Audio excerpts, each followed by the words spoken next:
Vítam vás na mojej recenzii o nožíku zvanom ľudovzánom motýlik, zvaný Butterfly. Je to nožík, každopádne braný ako zbraň, nie preto, že presahuje 10 cm, ako niektorí hovoria, že keď nož presahuje 10 cm, tak je to zbraň. Nie, je to iba ľudská páva. Ja môžem tento nož mať u seba, keď ho budem mať schovatý vo vačku, nikto mi nemôže nič povedať. Keď ja ho na voľako vytiahnem a že ho idem napadnúť, to je jedno, či mám takýto nožík, motýlik, alebo či mám mačetu, alebo malinký nožík, alebo kuchynský nož, proste napadnete so zbraňou.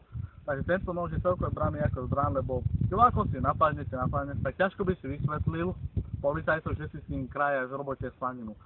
Ten nož, ako vidíte, vyzerá takto, vzbudzuje rešpekt, na rozdiel od takýchto nožíkov, ktoré sú troška vystreľovačky, to sú zase iné nožíky, sú to také, len na to krájani slaniny, nie o tom hovorí rybička.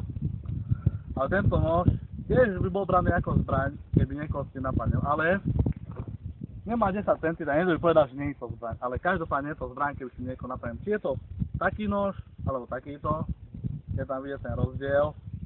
Tento vzbudzuje u ľudí vlastne rešpektu, keď ho vláde vyťahneš, či medzi ľuďmi, či v autobuse, proste vzbudzuje to tom ten rešpekt, že má nož, má taký a onaký. Ako na sebaobranu by som odporúčal skôr takýto nož brať, než takýto.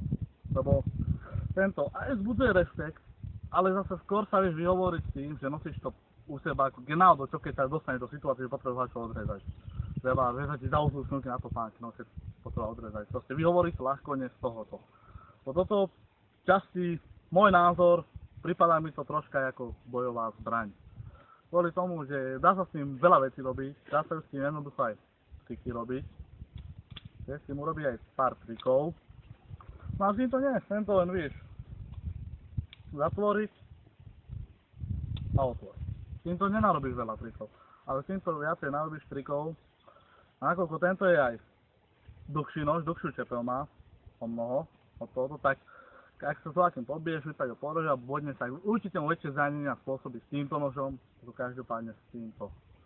Tak není nož, nedopový nož ako nož, není to tak. Lebo, ale aj s malým nožom, s malou rybičkou, čo má takúto čepel, to je detské nožiky, dá sa oblížiť. Ale kde ho poreče.